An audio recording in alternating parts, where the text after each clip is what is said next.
In executive session. We're now ready for the public portion of our meeting. We'll start out with some information about written correspondence, which is a little bit new. We have a new procedure, a new policy in place, put in place March 16th on both public comment and written correspondence. As you know, we welcome public comments on issues relating to the Glen Ridge Public Schools. We want to encourage participation. You already know there are 2 public comment periods during regular public meetings intended to give the public an opportunity to provide us with input. One occurs at the beginning of the meeting and one occurs at the end of the meeting. People who wish to speak in this format online can raise their hand using the raise their hand function on the bottom of their Zoom screen by participants. You can speak up once during each public comment period for a total of 2 minutes at each time.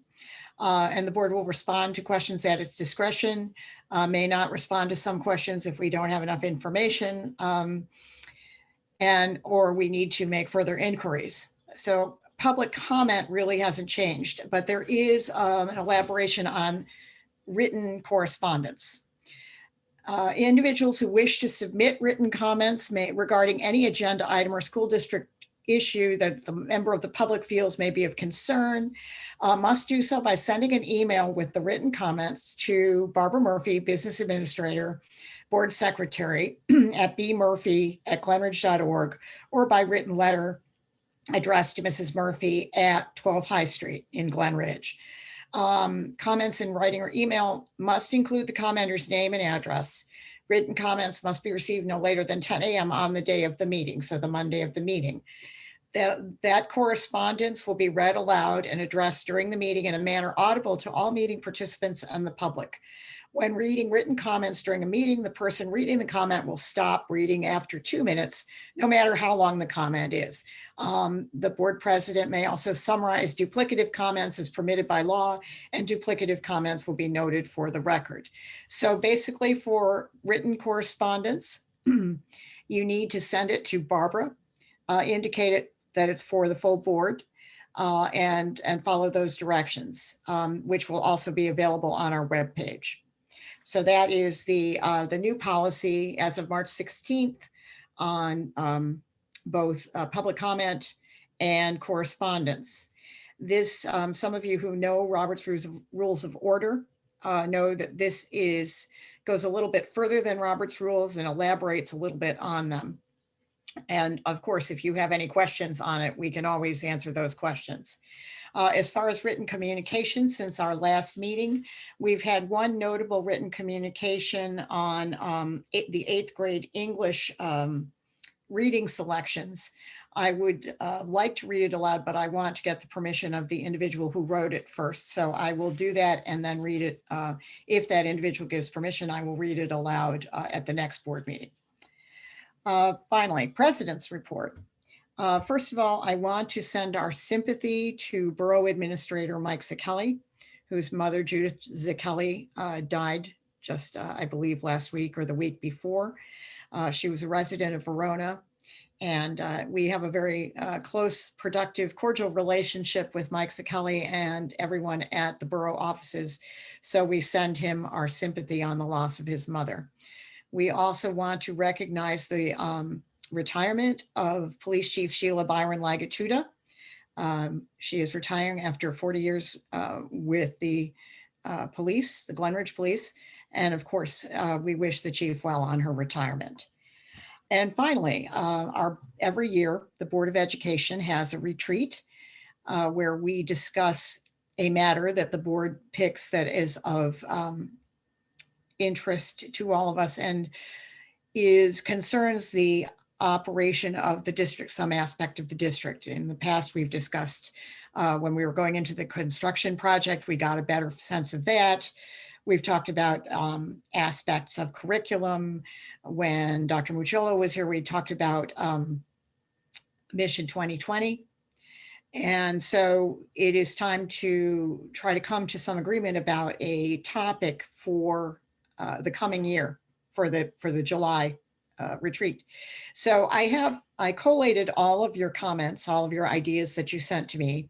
So now is the time to discuss those ideas. And rather than taking the time-consuming step of reading them out, I'd like to just start the discussion. So if you can unmute yourselves, board colleagues, and talk about your ideas, we can get this settled.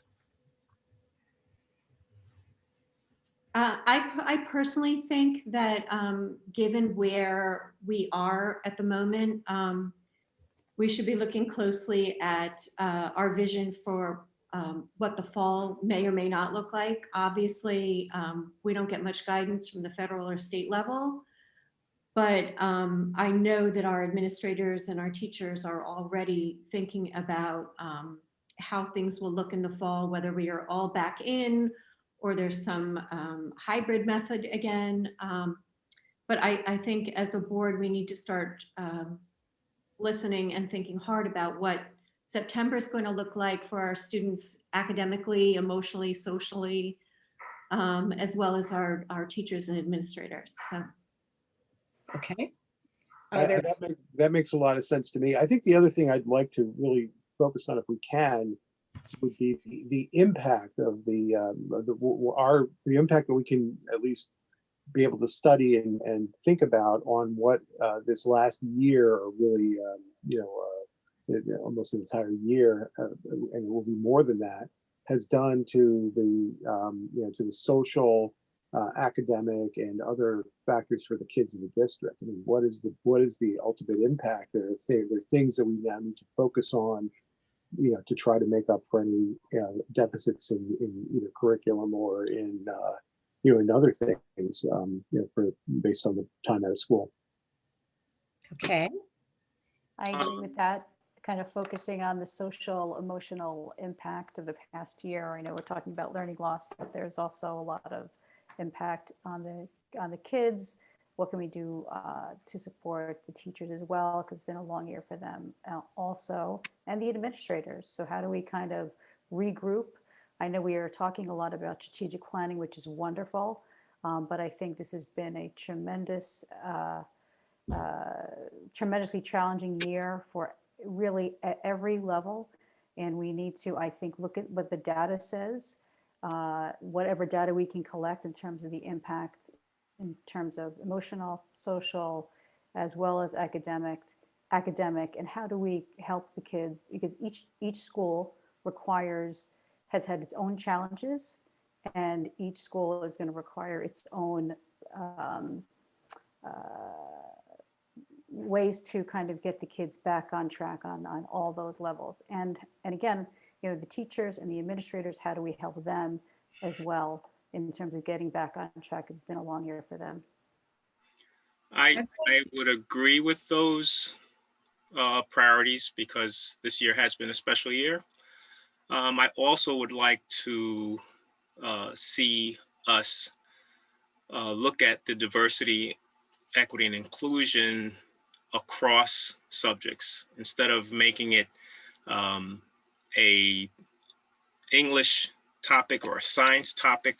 I think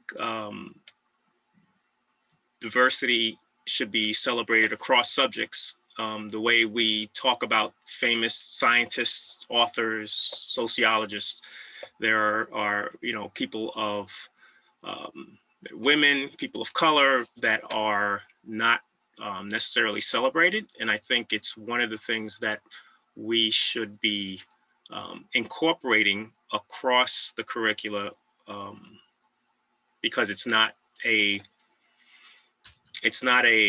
topic that can be covered in language arts and English or just in science. But I think there are opportunities to do it in every subject, and I think that would also impact students in terms of their comfort level in school, and also expose students to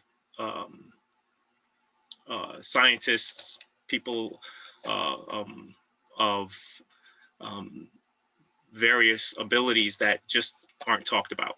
So I don't think it's something that's to the exclusion of all of the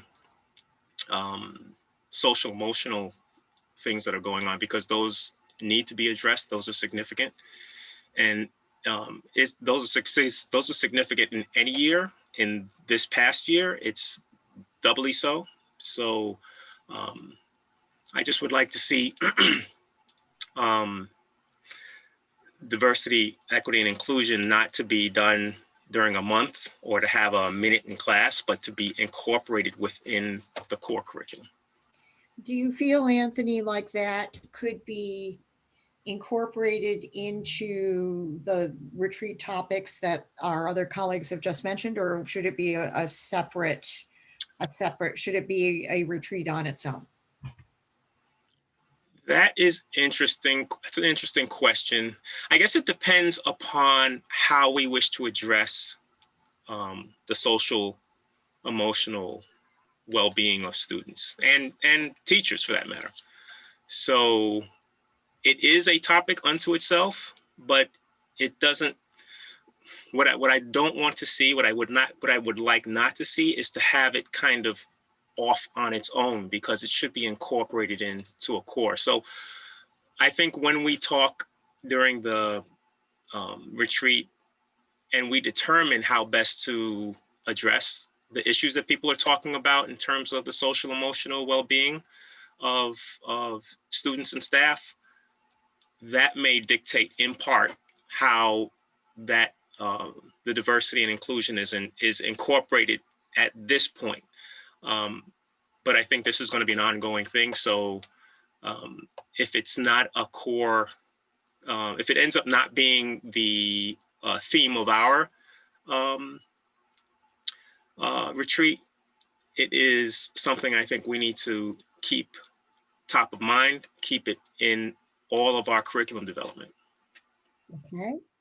I know that the way in the conversations I've been having in my professional life with legislators and education advocates, they sort of, and this affects all the topics that have been given so far, they talk about how we address all the traumas of the past year plus, and equity and the topics of diversity, equity, inclusion certainly are part of the trauma of this past year plus.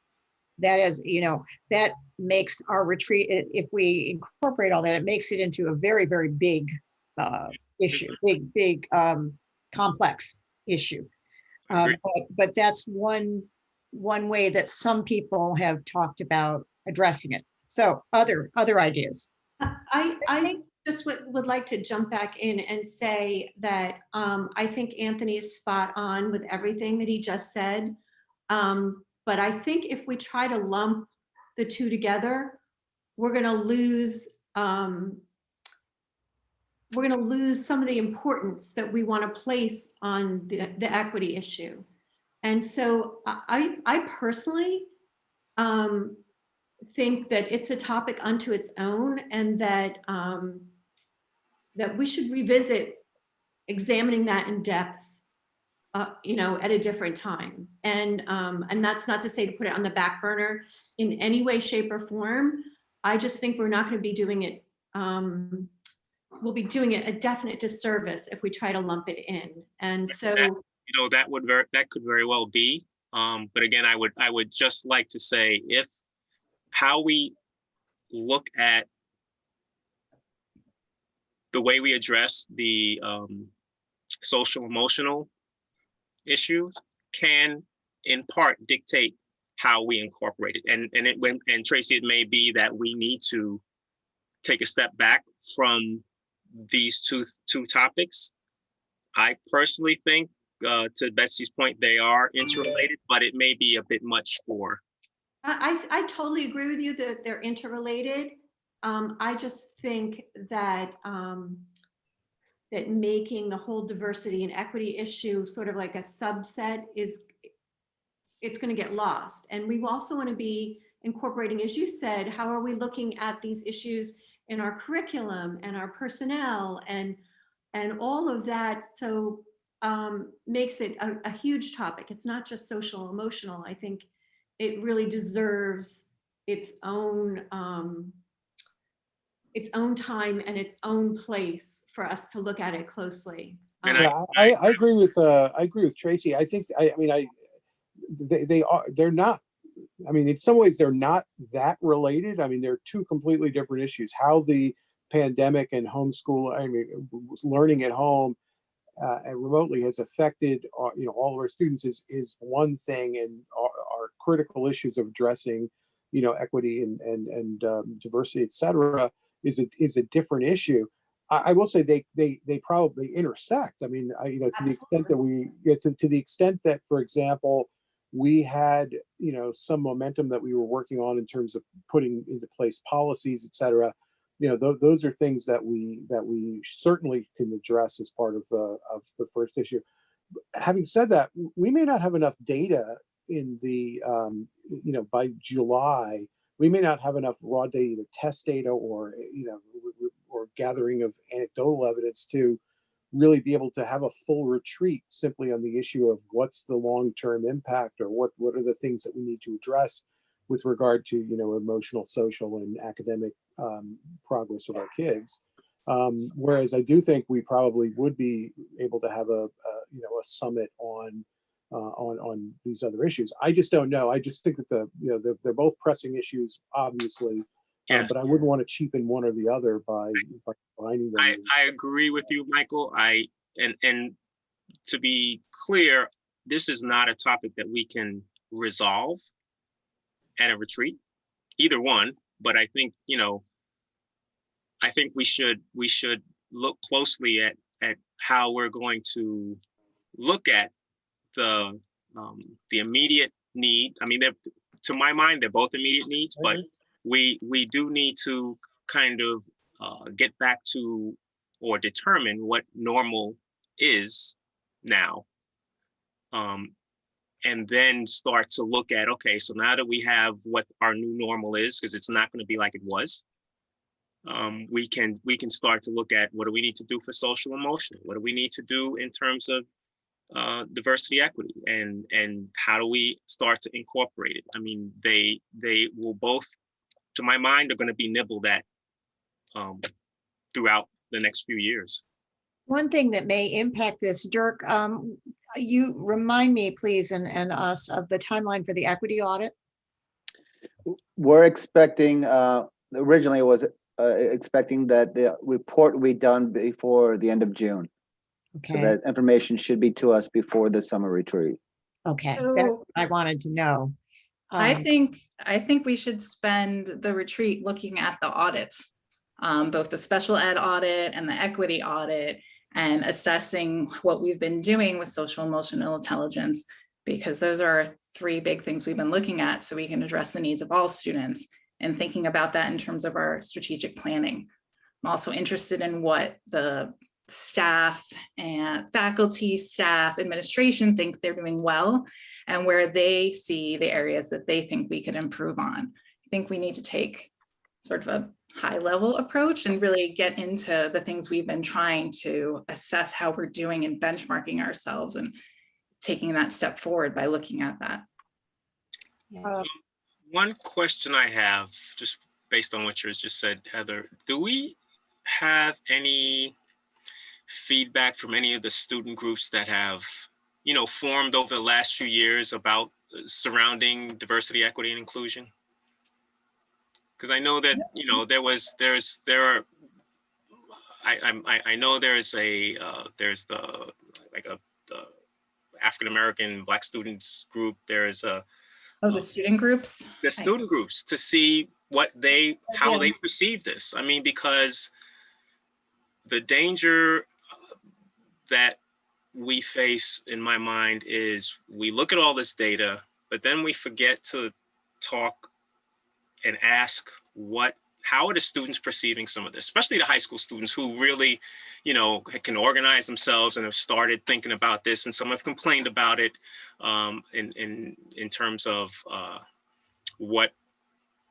how they've been treated, or how they're perceived, or how they feel they've been perceived. Just so that we can get that voice in there too. Because I believe the equity audit can go to high school students, right? Correct. Not middle school.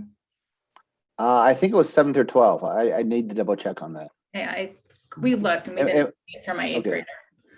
You know, there are a lot of the clubs, Anthony, that's a great point. A lot of the clubs didn't meet really as much this year, obviously because of the remote situation, but you know, maybe to connect with them, make sure that there is some connection at the beginning of the year, to have that conversation. I think that's a great point, to see how the kids are feeling, and to create an environment there where they can feel comfortable talking. I think high school kids, it's hard for them to talk about these big issues at times, but you know, getting some ideas to what forum would allow them to feel comfortable raising the issues, because that's one thing that I get concerned about. They don't say anything because it's peer pressure.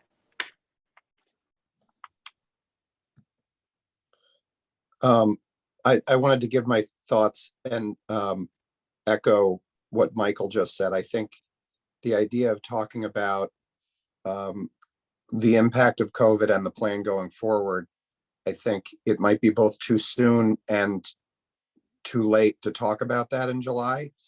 By then, we'll either have a plan or we won't. So, and Dirk is doing such a great job of keeping everybody up to date that the minute he has a plan, he'll articulate it. We don't need to wait for a July meeting to do that. And then in terms of the impact, emotional, academic, lagging and all that, I don't think there's any way we're going to know. I don't think anyone is going to be able to measure that between even now and then. So I no one can deny it's the front of mind issue for everyone. It's the one everyone's waiting to hear about. But I like Heather's idea of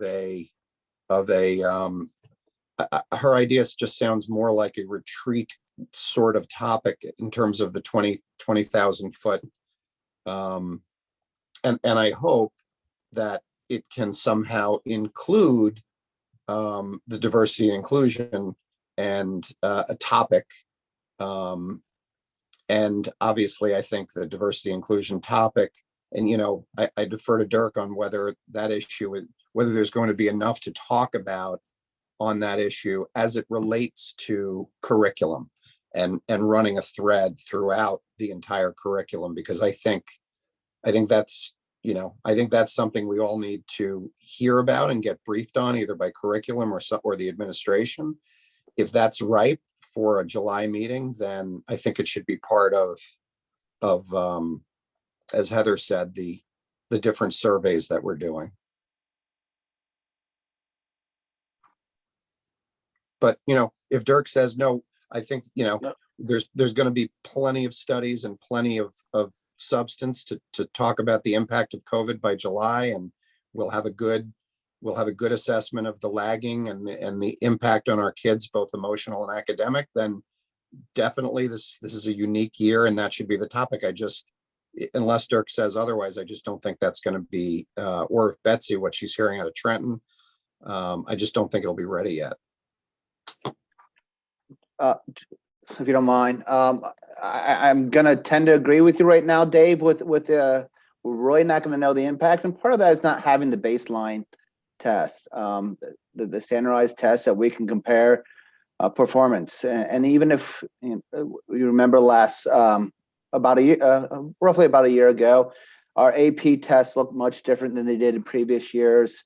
So and this coming AP season is going to look different than last year and in the years before that. So it's difficult to start comparing scores when the tests that we typically would use to monitor progress or is not being administered in the same manner.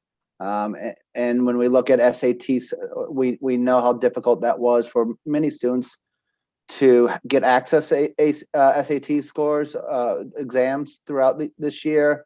Again, administered in a little bit different manner than it has been in the past, where we've hosted them twice now, where we hadn't hosted them before. You know, I don't think students have had the same opportunity to prepare for those tests as they have had in the past. So, and then what the big measure that we typically use to measure progress is looking at the state standardized test, which hasn't happened in 2 years. So we don't have that data. We have some, when we look at our MAP test.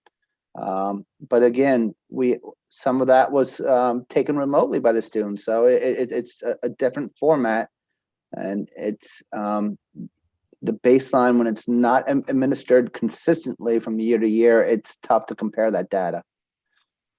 I'm back. I apologize. My internet went out. Picked a great time to do that. So it sounds like you were talking about how we've assessed student progress. Oh, we were talking about if we're going to have the information available to really determine the impact, at least academically, that the pandemic has had, socially and emotionally. Again, that's even more difficult to measure, especially without a baseline score prior going into where the students were before the pandemic hit. I think we can survey the students and get an idea of where they are emotionally at this point and socially. But I would be a little bit concerned without having some kind of something to compare it to. Okay. I would argue that one's less relevant to have something to compare it to, because if we just see a high need for social and emotional thing, I think it doesn't matter where, if it's there, we should deal with it. So I don't necessarily think that one needs a baseline like learning loss does. Yeah, I agree with you. I think we can do that academically. Anytime we see a high need, we can address it. But if you're looking to find out the impact of the pandemic, then you're going to need a measure to compare it to. But I agree. Anytime that we can survey, get concrete data and notice areas of weakness or concerns, that's valuable information. So how would we measure that then? I mean, are we talking about doing a population survey to get some kind of public view of how kids are doing, since we don't, there's so much, there's so many of the tools that we normally have that just aren't available. So that's a question I'm trying to, just so we can start to get back to paring down our theme without a, what's the metric to determine just how much of a need there is, the social emotional need. Yes, there is one.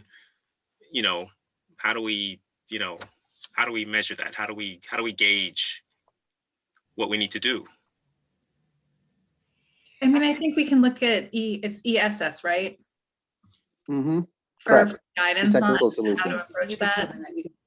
I think we're sort of losing a little bit of maybe what like Teresa and I are kind of in agreement about, and it's less about measuring loss, the academic loss, which, as Dirk said, we won't know for a while, and more like, what are we doing proactively? Like, what will September look like? And what are we doing to have things in place to support our kids if we see that they're needing it as they come back into the full day school environment, that kind of thing. So what is our vision for September, and beyond at this point, academically, socially, because again, we're not going to be able to measure any of those things until 6, 10, 12 months down the road. But what can we be doing as a district to put things in place proactively? I think that's, and I hope I'm phrasing that the way you would want me to, but. Thank you, Tracy. There's no question we're not going to have the data on the impact for, I think, even longer periods of time. But what is the game plan? I think there is some data we can look at. How are the kids doing academically? What are the teachers saying? What are the administrators saying? We get a lot of information, thanks to Betsy, about different ways in which we can incorporate to help the kids. There are a lot of kids that haven't gone back to school yet. How do we help them get comfortable in the fall? So I think that, yes, we won't have the data to evaluate the learning impact, the emotional impact, the social impact. It could be for many years to come. But what are the things, and you all are looking at this, but you'll kind of help us, and to the extent that we can help, kind of formulate how to get the kids in a good position next year, help their confidence. I think that goes to some of the things that Anthony was raising. So thank you, Tracy. So we have on our list here, we have what you just said, sort of evaluating where we are, particularly with regard to social emotional and how we expect to go forward.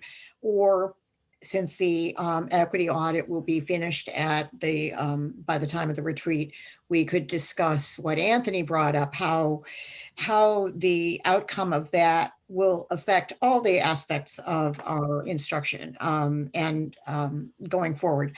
Any other ideas separate from those? Yes, Jocelyn.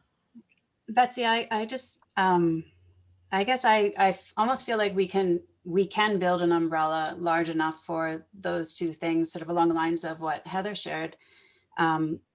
A lot of what you're saying, what I hear you saying, Tracy and Teresa, is about the culture that we're creating in the school environment to welcome students back in the fall. And I feel like school culture also ties into a lot of the DEI work in terms of how you're honoring each student individually and what they bring to the school.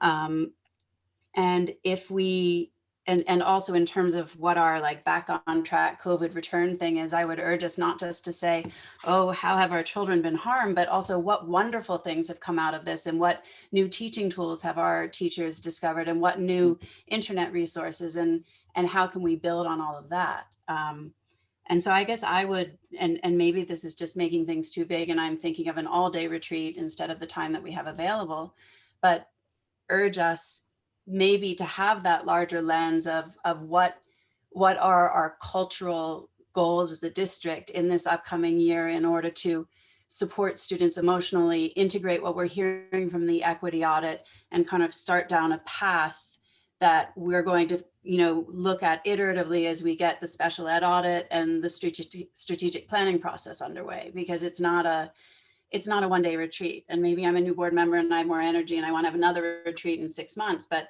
I do feel like there's a way to kind of reconcile all of these things. So that's the big tent.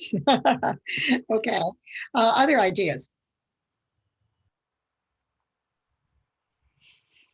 Okay. I tend to think, well, Dirk, correct me if I'm wrong. Were you thinking that with regard to the equity audit, we would have a public presentation similar to what we did with the security audit, with the auditor presenting along with you?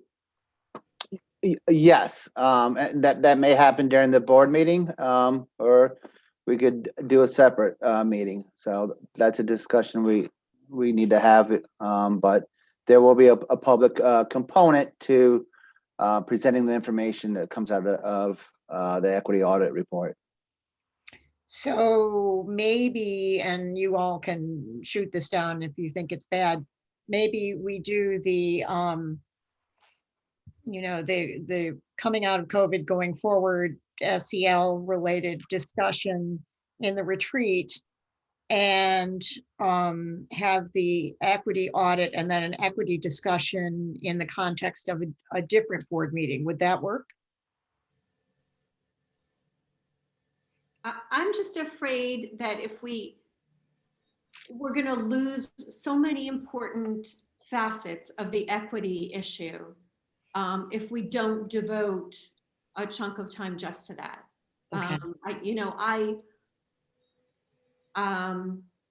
I'd love to hear what they recommend in the equity audit and be able to mull those things over as a group separately. I just think that there's, it's an exciting prospect, and I don't want to see any of that lost. I think we have some great momentum, and there's some great ideas.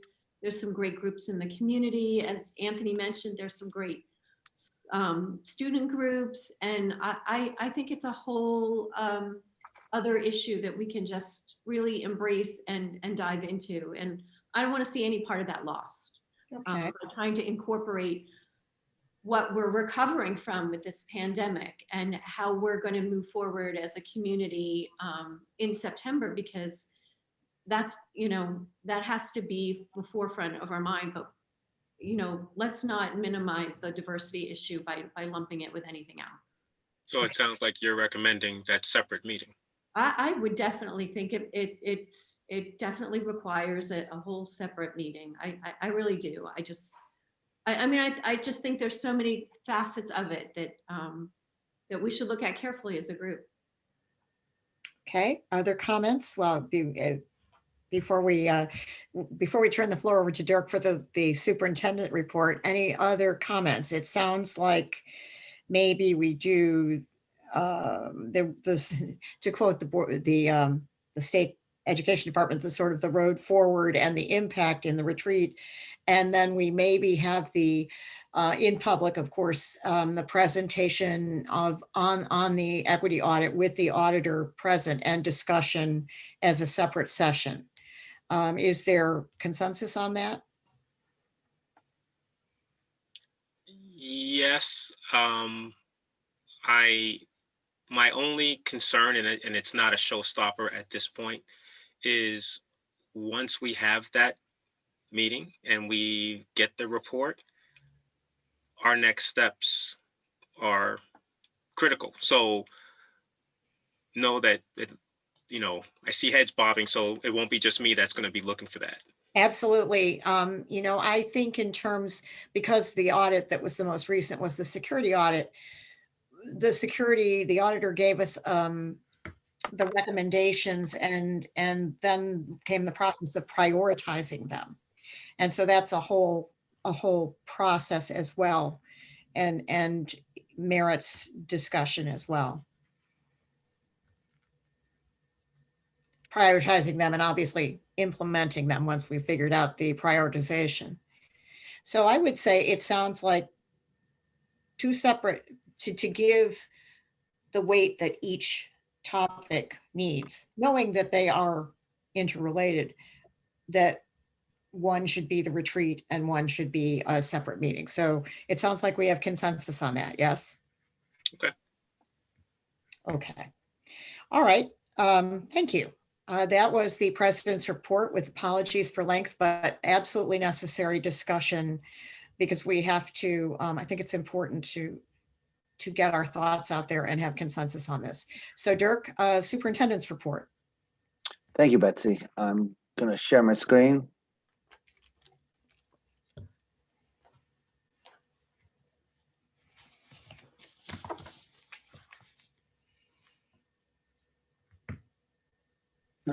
So I'm going to start off, which I've done the last couple of meetings, of giving an update on where we are with COVID-related matters. The Cali index is really determining some of our protocols. And if you look at the last 4 weeks, we're seeing some positive news. And we're looking at the case numbers, and they've gone down for the last 4 consecutive weeks. The red indicates that they're still at a very high level. When you look how they broke it down, the orange is at a high level and the yellow is at a moderate level.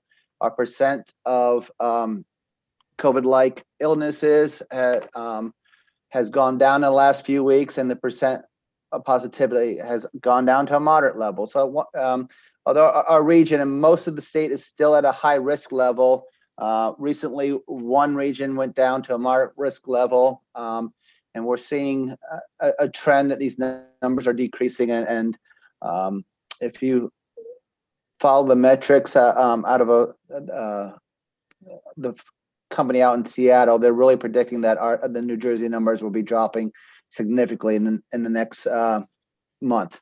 So we're hoping to be at a moderate level soon. When we're at that moderate level, we're able to have the middle school and high schools be at a social distance of 3 feet, which would allow us to bring in students 5 days a week. When that happens, it also lowers the close contact quarantine period from 14 days down to 10 days. So, and then as we're seeing with these numbers decreasing, at the state level, they're starting to make changes in restrictions. And today the governor came out with some additional changes in gathering size, indoor and outdoor, which will help some of our end of the school events that are upon us. If we're looking at new cases within the district, we have an enormous amount of quarantines, and that's based on the number of families that chose to travel during the April break. And we did have some situations that happened socially outside of school last week that also caused some teams to quarantine. So we're seeing a high number of new cases quarantined, but that's a 2-week period. And we're expecting that next week that those numbers will be down to the numbers that they normally are, if not lower. And the number of COVID cases, again, the highest number of COVID cases we've had, but those occurred when school was not in session. So there wasn't transmission as far as being in-school transmission. And we're going to be monitoring that closely as we're moving forward. And if you look at the town's number, for the past several months, we're seeing about 50 new cases each month, and that seemed to be the trend in April also. As we look at our moving forward plan, the high school, and the numbers in parentheses are how many percentage of in-person students attending in-person instruction, and the middle school is at 77, the high school is at 69. At one point, those numbers, the high school, I believe, was probably around at 30% coming in for in-person, and the middle school was closer to 50%. But when we opened up, when we informed the public that we were thinking about or moving towards having daily instruction, we had a sharp increase of students interested in returning. So we weren't able to move forward because of the number of students who are coming in for in-person instruction to a daily schedule and maintain the 6-foot distance, but we'll be able to do so when that's down to 3-foot social distance. Ridgewood on April 5th started their students attending daily. They're at 94% of their students are coming to school for in-person instruction. And today the primary schools started their one cohort coming in for an extended period of time, 4 hours instead of the AM PM cohorts we were doing for 2.5 hours. And you can see the numbers at the primary schools are very high. Central School has 98% of the students in person, Forest Avenue School 92%, and Linden Avenue School at 90%. So we're seeing, at least at the elementary levels, a high number of our students who are coming in for in-person instruction, and that's going to, obviously that's beneficial for instructing and for the some social emotional component of the school day, but it's also going to help in the long term of getting the students acclimated to the school day again. And as we're looking to close out the end of the year, but also thinking about the challenges and obstacles for next year, the more students we have in the building now, the easier that transition will be for the start of next school year. As a district, we are still targeting mid to late May to bring to have a full day, and it's again a part of that is monitoring the numbers, but also monitoring the situations of having the students in 5 days a week and how we're doing with the 3-foot social distancing. When we do offer lunches, that is required to be at a 6-foot social distance. So I believe I mentioned this in past, that's going to be some challenges as far as having space and supervision to offer the lunches, and the administration is working on that plan as we're moving forward. I did want to talk a little bit about student events, because we're at that point where a lot of important traditional student events are happening. And last year we were very concerned about, especially our graduating seniors, missing a lot of those events that define their high school, or at least highlight their high school career. So we are starting to slowly bring back some of the student events. And that's because we've been able to operate for pretty much safe conditions, and we're watching the state increase the gathering size. So at this time, we are looking to have field trips for the seniors and 6th graders. And those are your tradition end of the year field trips as they're leaving their respective school buildings. I know the middle school is looking to have a carnival. The Ridgewood Avenue School Musical. We have permission from to move forward to have an indoor performance and with limited audience members. We just received positive news today from the governor's office about lighting up restrictions that will allow proms to move forward. And we're looking at our promotion ceremonies and our graduation at the end of the year. So we're starting to take on some normalcy when it comes to these student functions that last year our students missed out on. Some district updates. So on tonight's agenda is a recommendation for a calendar change. We do have one unused emergency school day left. I am recommending that the last day of school be changed to June 16th instead of June 17th, but we will keep graduation on June 17th. Over the last, during my tenure as superintendent, there's been a couple occasions where we have not used all our emergency days, and we've either put them on that Friday before Memorial Day, or we've changed the last day of the school year. I'm recommending that we change the last day of school year this year because move up day, or that last day of school, is scheduled for June 17th along with graduation, and that is a lot of events to be occurring at the high school, and our concern is what kind of restrictions and the type of setups that we're going to need for graduation. We would prefer to have the entire day available to us to prepare for graduation, as opposed to having that last day be in person for the high school, and then to change the focus onto graduation. So that's going to be my recommendation to the board. As far as equity, I do want to give you everyone an update of where we are with a couple equity items. The first is the equity audit. Last week was a deadline for participating in the equity survey, and I do want to thank everyone who participated in the equity survey. Obviously, your input is valuable to us. And I also want to thank individuals who reached out to either myself or to Olive Branch educators who expressed some concerns about the survey, and some changes were able to be made to make sure that we're accommodating everyone as that should have happened with the original survey. At this point, the Olive Branch educators are compiling the responses, and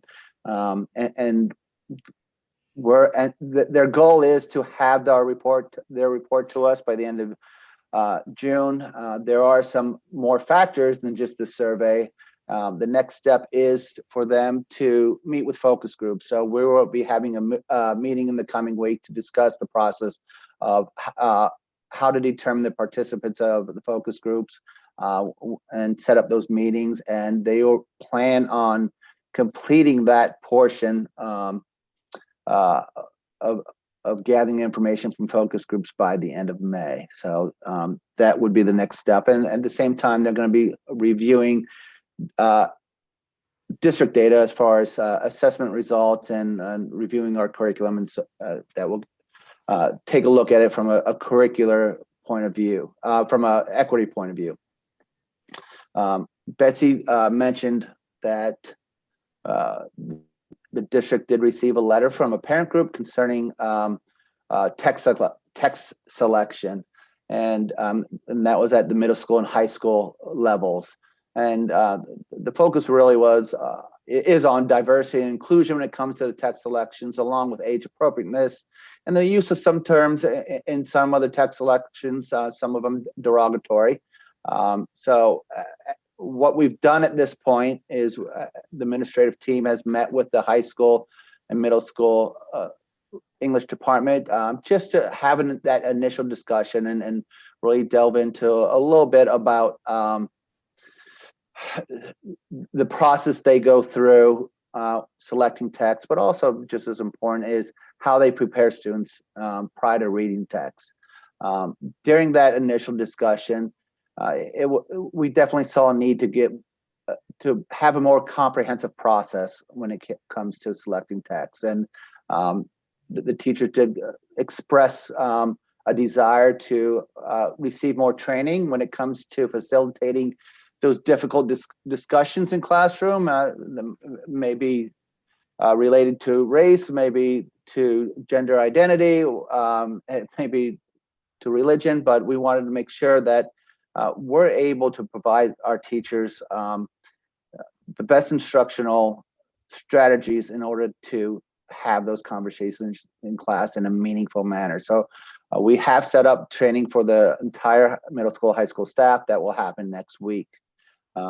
Also expressed in that meeting was just a desire to meet with the parent group or representatives of the parent group. And during the summer, a couple of the English department teachers did meet with a representative from the Glen Ridge Black Diversity Inclusion Association and thought it was a very meaningful experience and thought it would be important to continue to have those dialogues. So we are setting up a meeting between representatives of the group and representatives of the English department, just to make sure that each side understands what the others are experiencing, what their viewpoints, and just to really develop a better understanding of the overall picture, which is important when we're talking about instructing our students and making sure that they're feeling comfortable and that they're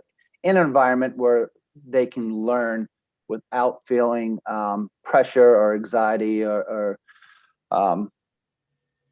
misplaced. So those conversations are important, and it's as I mentioned, we are setting that up. The last component we're looking to do with the English department at this time is to develop really a more global philosophy or guidelines when it comes to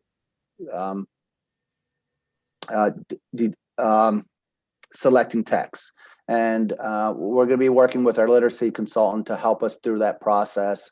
And we're hoping between the training that they're receiving, the meetings with the parents, and working with our literacy consultant, that we're able to come up with something that's comprehensive that will serve our district well for the next several years.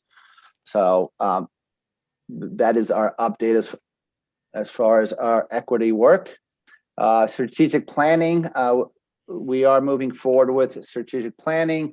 At the last meeting, I believed I mentioned that we did pick a group. The Madison Institute will be leading that process. And last week I had our initial meeting.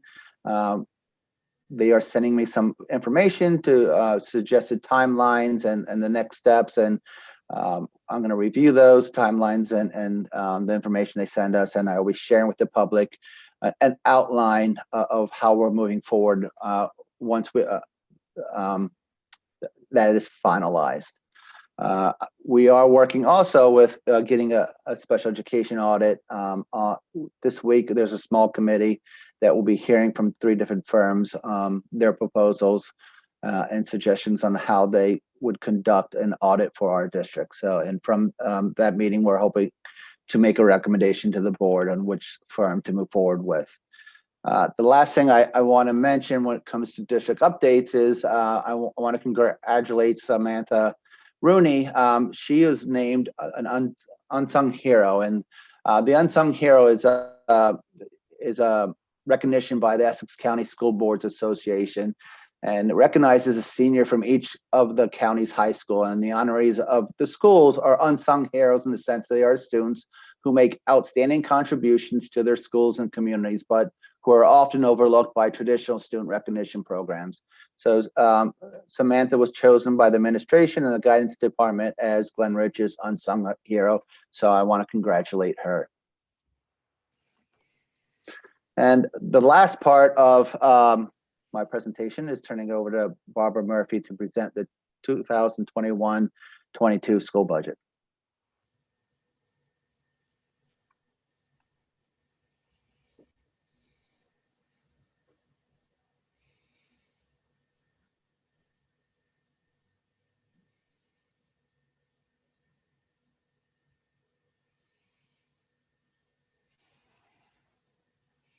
Okay. Welcome to the Glen Ridge Public Schools budget presentation for 2021 school year. I'd like to thank our Superintendent Dirk Phillips and the members of the Board of Education for their assistance and support in creating a budget that provides for academic excellence while being fiscally responsible. As we create our budget, we consider our students' success. 99% of our students graduate. 97% of the class of 2020 graduates enroll in a four-year institution. 72% of 11th and 12th graders are enrolled in an advanced placement course, and 143 students receive AP recognition. We're recognized by national and state publications as a top performing high school. Budget timeline. Our Finance Committee meets throughout the year to provide input and recommendations for the budget. In December, the building and department budgets are submitted for review. Administrators work and meet to balance our budget, and in March, the board approves the preliminary budget and it's submitted to the county for approval. The Finance Committee continues to meet and make recommendations to the budget, and tonight the final 21-22 budget is presented and it is on the agenda for the board to adopt. Our revenue history. When we look at our history of state aid in the middle column, we'll see that we have been gradually getting a little more state aid each year. This year, we welcomed another increase in state aid, $315,446 more than the state aid received in 2021. Our tax levy increases in the last column have been relatively stable, between 2% and 3.16% over the last 5 years. For 2021, we're proposing a 2% tax levy increase.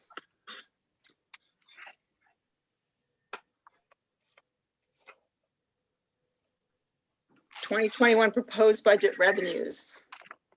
We're using $1.6 million in budgeted fund balance to support our budget, which is similar to last year's amount.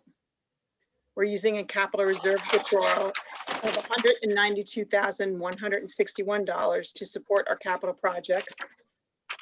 A local tax levy of $31,979,860, which represents an increase of 2%. Our tuition revenues are budgeted to decrease to $366,723, as we're unsure at this time whether we will be having full day pre-K or half day pre-K, which will be driven by social distancing guidelines. We're expecting rental fees for the use of our facilities to decrease slightly over what was budgeted for 2021. Excuse me. The decrease in miscellaneous revenues shown is somewhat misleading. There's a new GASB 84 accounting rule, which requires us to now account for our student activities fees collected and their related expenditures in Fund 20 rather than in the general fund. So there is approximately $100,000 in student activities fees, which has been transferred to another fund, which is not shown here. Another contributing factor to the decrease is that we anticipate fewer custodial fee reimbursements from groups using our facilities due to the pandemic. We welcomed the increase of state aid this year of $315,446, and our total general fund operating budget for 2022 is increasing by 0.88% or less than 1% over last year's budget.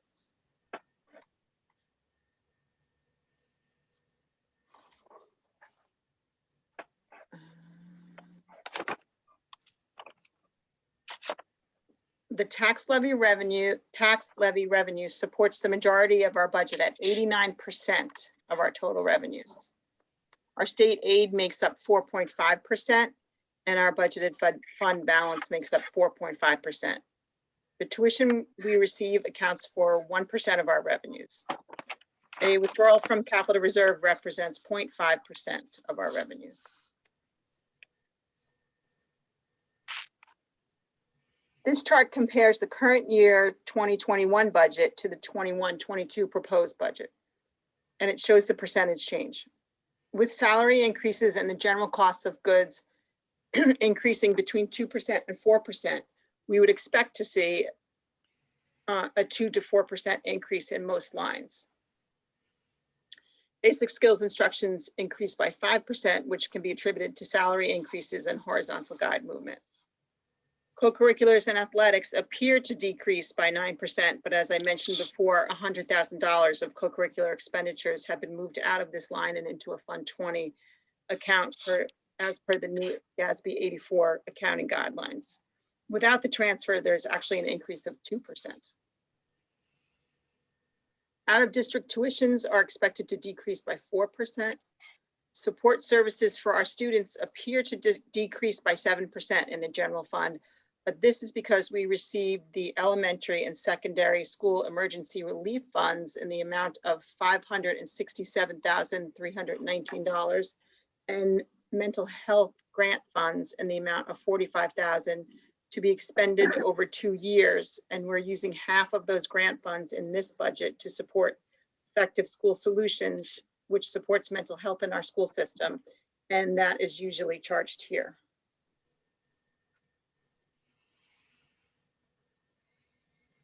Transportation costs are expected to go up 10%, which is mostly for busing to different locations for out-of-district placements.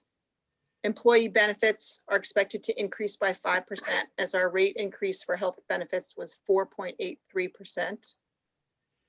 Capital outlay is decreasing by 33% because in 2021, we budgeted for new roof and rooftop units over Ridgewood Avenue School Auditorium. And in 21-22, we're budgeting for a partial roof replacement over the Ridgewood Avenue School gym and nearby offices and hallway. The total general fund increase is 0.88% or slightly more than 1%, and the tax levy increase is 2%. 21-22 appropriations. Salaries and benefits make up 79% of our budget. This is common for New Jersey school districts. The salaries are spread throughout the pie and included as part of all of the categories with the exception of tuition, capital outlay, and employee benefits.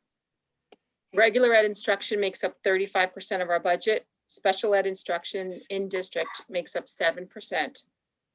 Other instruction, 1%. Co-curriculars and athletics, 3%.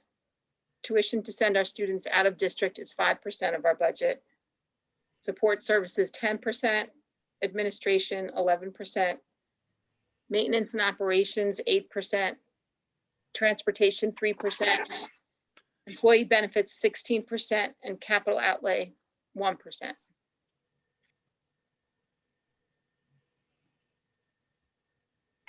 '21-22 year-over-year budget increases. We're budgeting for the salaries and benefits of a new building principal at Central School at a cost of $149,000. For a secretary at Central School to go from part-time to full-time with benefits at a cost of $51,706. For a counselor at Linden, Forest, and Central to go from part-time to full-time at a cost of $55,820. And a capital outlay for a partial roof replacement at Ridgewood Avenue School at an estimated cost of $430,920.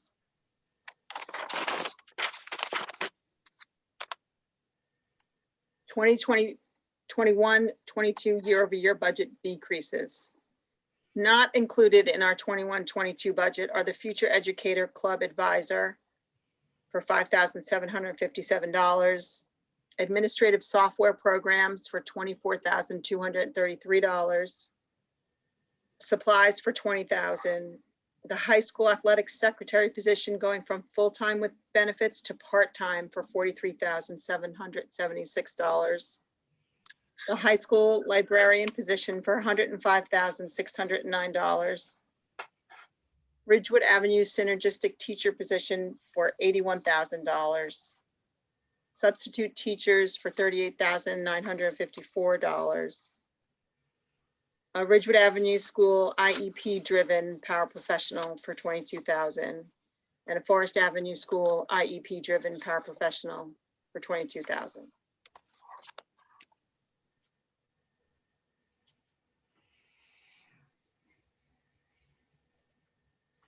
Our budgetary cost per pupil.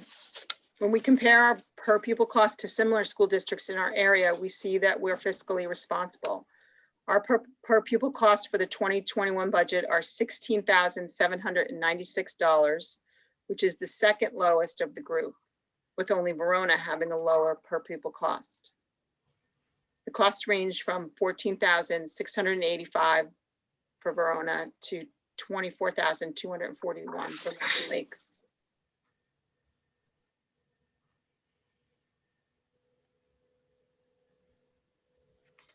The tax impact of the general fund tax levy on the average house assessed at $667,163 is projected to increase by $181.61 for the year, or $15.13 per month.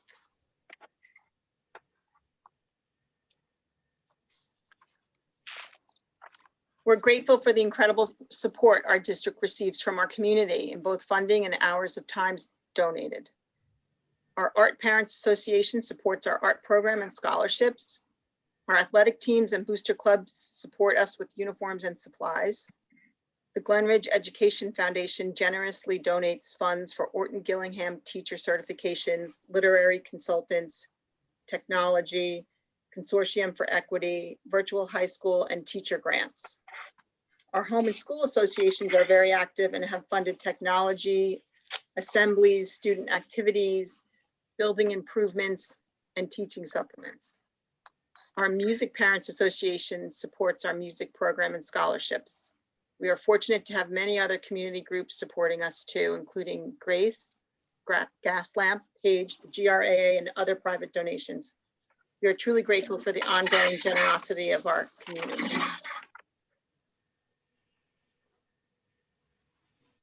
Thank you for your support. And at this time, I'd like to turn it over to Dirk Phillips, our superintendent, for any additional comments on the budget. Thank you, Barbara. I also want to thank the community support.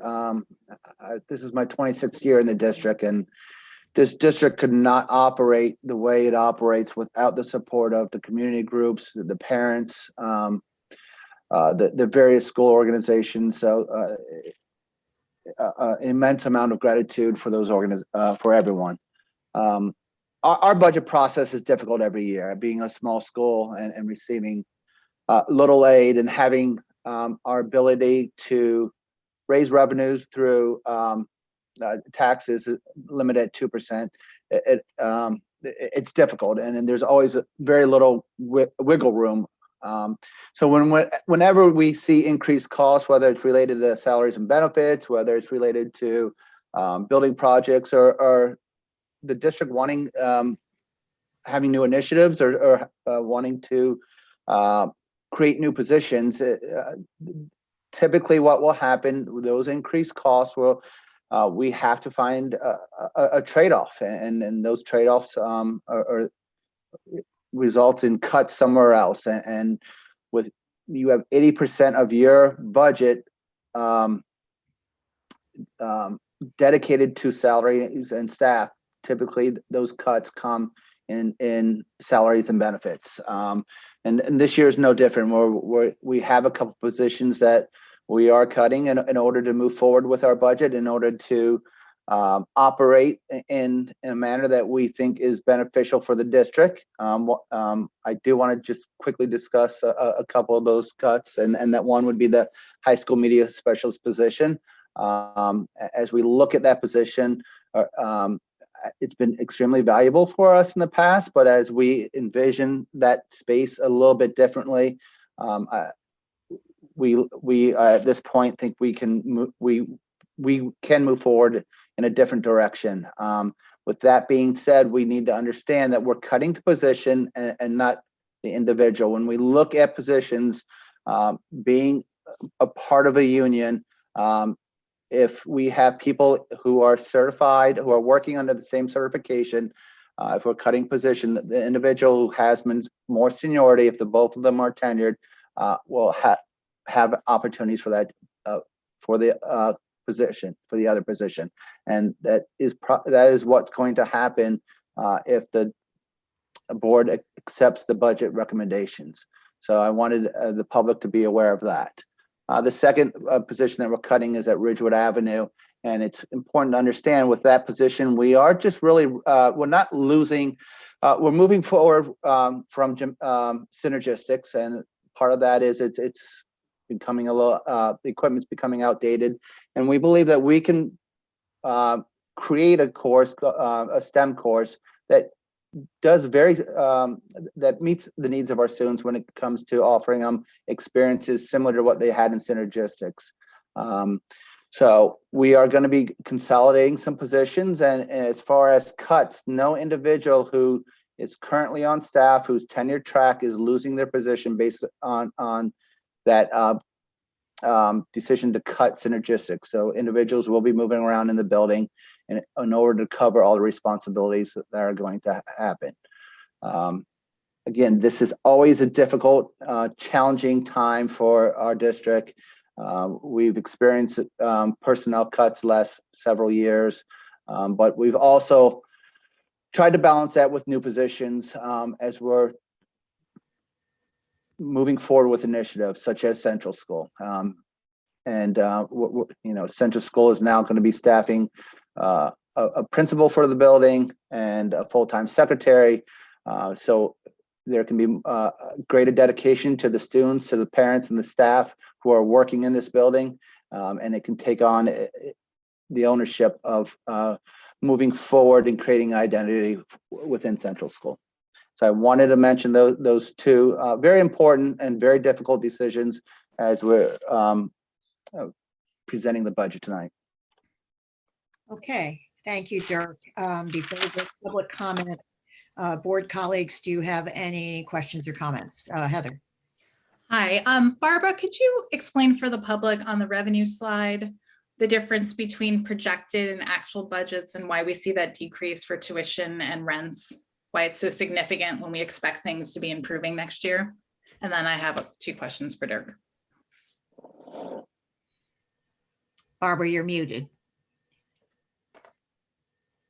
Thank you. So when we're comparing this, we're comparing budget to budget, and we created this budget prior to knowing the full impact of the pandemic in 2021. So we budgeted for full-time pre-K in 2021. So it looks like it's decreasing in 21-22 from 2021, but it's budget to budget. It's not what we're actually receiving.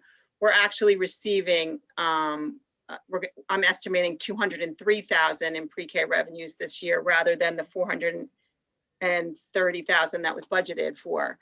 So while it looks like it's going down, the pre-K tuitions, they're actually going up from this year because I'm anticipating that at some point we're going to be able to go to full-time pre-K.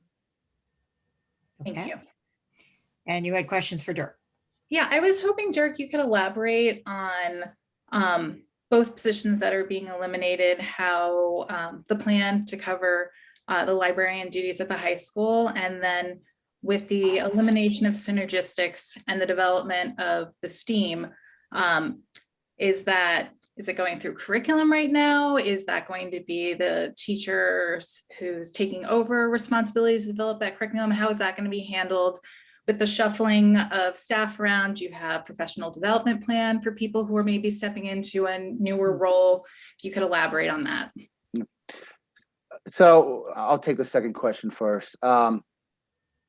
Whenever we created a new course, and this is STEAM would be a new course next year. The high school, it's not unusual for us to have new courses every year. That curriculum is developed during the summertime, typically by the individual who's going to be teaching the curriculum.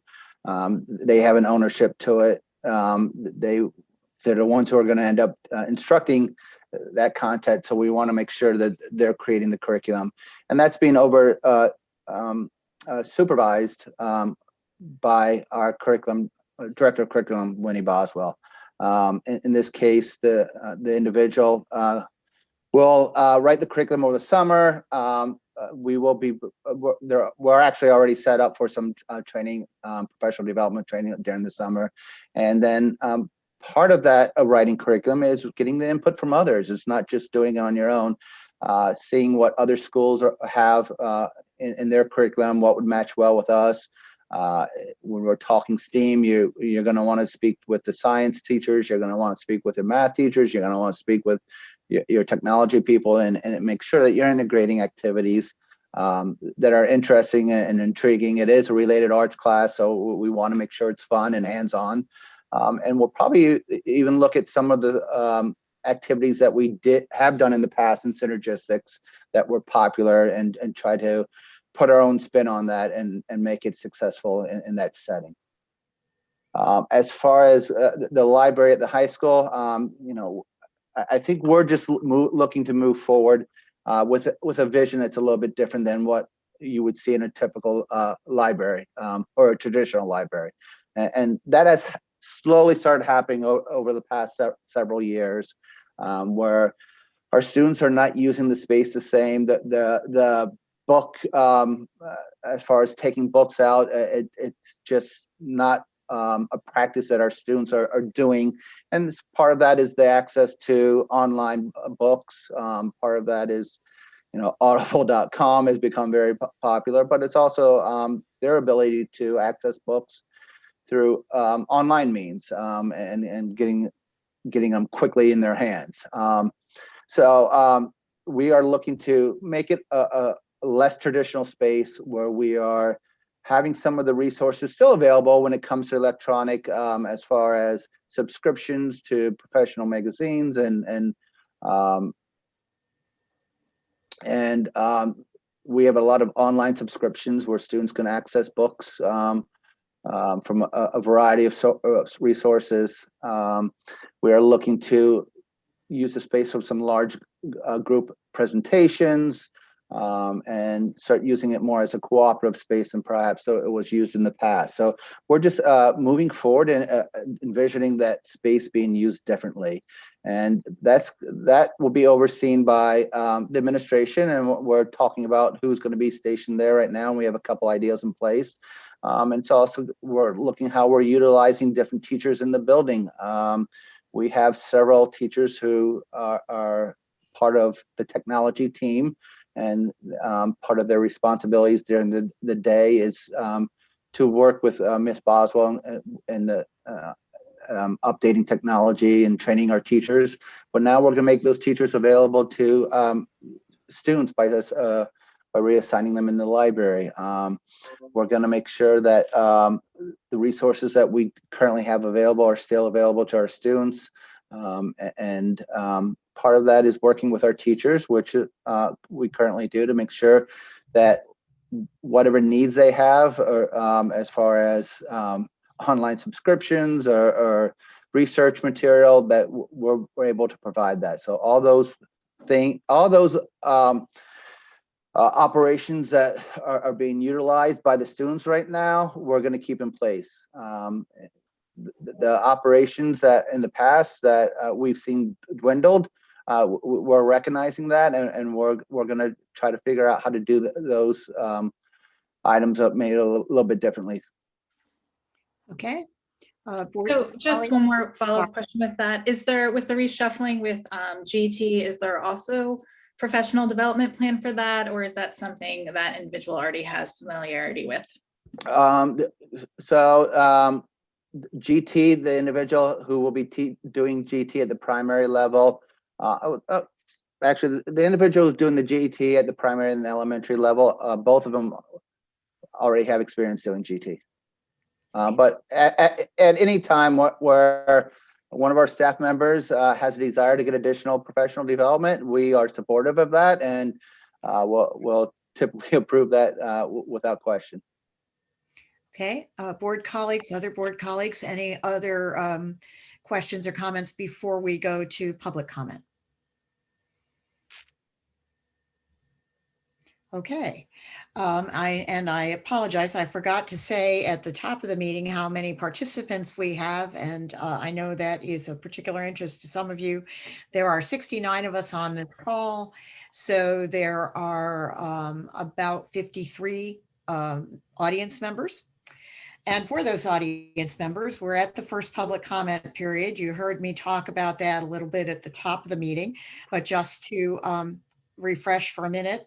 If you have a question or comment for us, use the raise your hand function, which is down by the participants button on your screen, on the bottom of your screen. Raise your hand. I will recognize you. You have 2 minutes in this public comment period. And then if you wish, 2 minutes again at the end. Give us your name, confirm your Glenridge residency, and then let us know what you have to say. So we are open for public comment. Are there any public comments for us?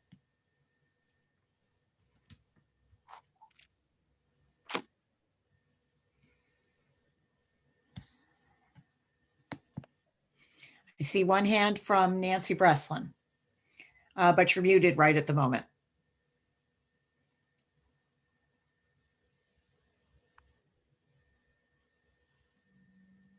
Nancy Breslin or possibly Charlie Breslin.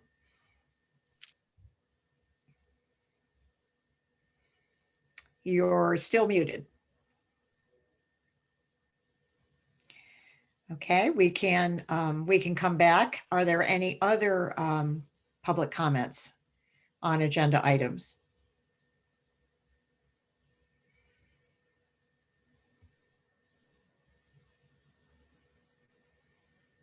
Okay, again, Nancy Breslin, if you can unmute yourself, I know your hand is up.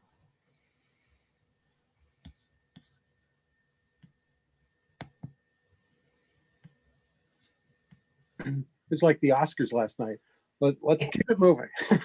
Let's keep it moving. Okay, for Nancy Breslin, if you're having trouble getting through, we have a public comment period at the end of the meeting, and you're certainly welcome to try again then. One last call. Any other questions or comments? Okay, going on to the rest of our agenda. We do not have committee and liaison reports at this meeting because it is not the first of the month. But if any of you have anything from your organizations that is time sensitive, please, this is the moment. Hey, Betsy, the Ridgewood Avenue Home and School Association hadn't set a date as of their last meeting, but they have, or as of our last meeting, but their next HSA meeting is scheduled for the 30th at 8:45 a.m. Okay, thank you. Moving on to the minutes. In your package, you have minutes from the executive session and regular meeting, the April 5th meeting. I hope you've all had a chance to take a look at those. Are there any changes to either of those sets of minutes?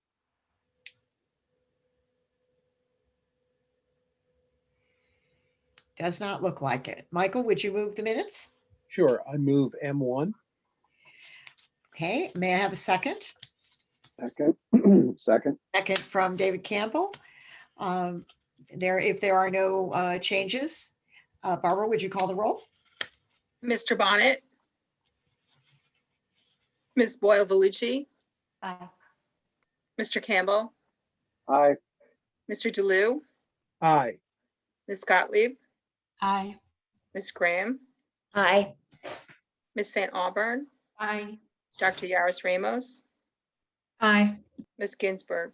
Aye. Motion carries. Administrative items. David, would you move the administrative items? Yep, I move, sorry, A1 and 2? there we go. Yeah, I'll get there, sorry. I move A1 and A2. Okay, may I have a second? Second. Well, I think Duval had it by a nose. Thank you, Duval. Thank you, Anthony. Okay, if there are no comments on the, are there any comments on the administrative items? All right, Barbara, would you call the roll, please? Mr. Bonnet, Aye. Ms. Boyle Vellucci, Aye. Mr. Campbell, Aye. Mr. DeLu, Aye. Ms. Gottlieb, Aye. Ms. Graham, Aye. Ms. St. Auburn, Aye. Dr. Yaris Ramos, Aye. Ms. Ginsburg. Aye. Motion carries. Personnel. Tracy, would you move the personnel items, including the addendum? Certainly, I move P1 through P6, which includes a revision for item P1 on the addendum. Okay, may I have a second? Second. Second from Anthony. In keeping with our rules and the board member code of ethics, personnel-related items are discussed in exec session. So if there are no objections, Barbara, would you call the roll? Mr. Bonnet, Aye. Ms. Boyle Belucci, Aye. Mr. Campbell, Aye. Mr. DeLu, Aye. Ms. Gottlieb, Ms. Aye. Gottlieb, Ms. Graham, Aye. Ms. St. Aubern, Aye. Dr. Yaros Ramos, Aye. Ms. Ginsburg. Aye. Motion carries. Curriculum, Michael, would you move the curriculum item? Yeah, I'm very pleased to move C1, which is a field trip to Six Flags, which just makes me think that the world is going in the right direction. It might be. May I have a second? Actually, I think there's something on the addendum for curriculum as well, It's, I think, an additional field trip. Right, okay, I'm sorry. I moved C1, including the addendum.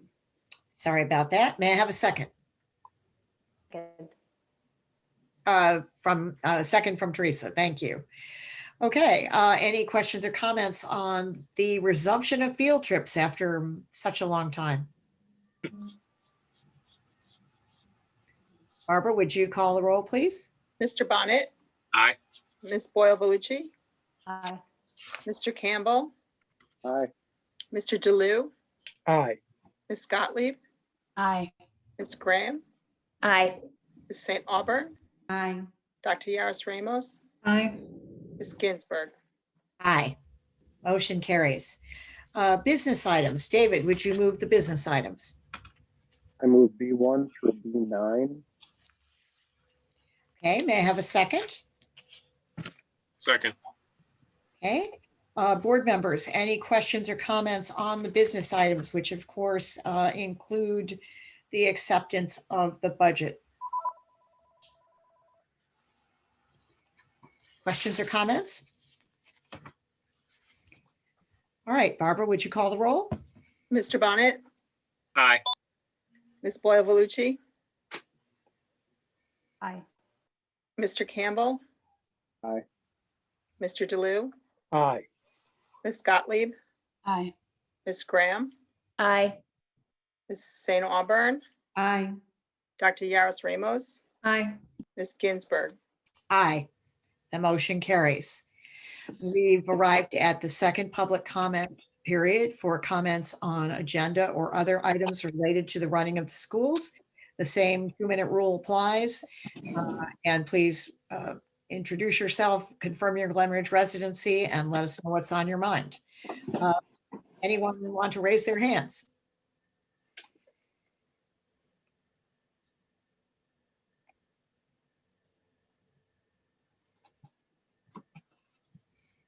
Hands? I don't see any hands yet.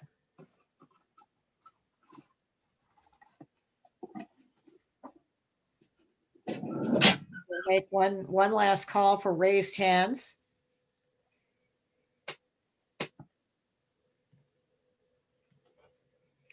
All right, if there are no raised hands, no public comments, I will ask for a motion to adjourn the meeting. Motion. Moved by Anthony. May I have a second? Second. Second. I think Michael got that one. Thank you all for attending this meeting and for your support. And we will see you in May. Thank you all. Thanks.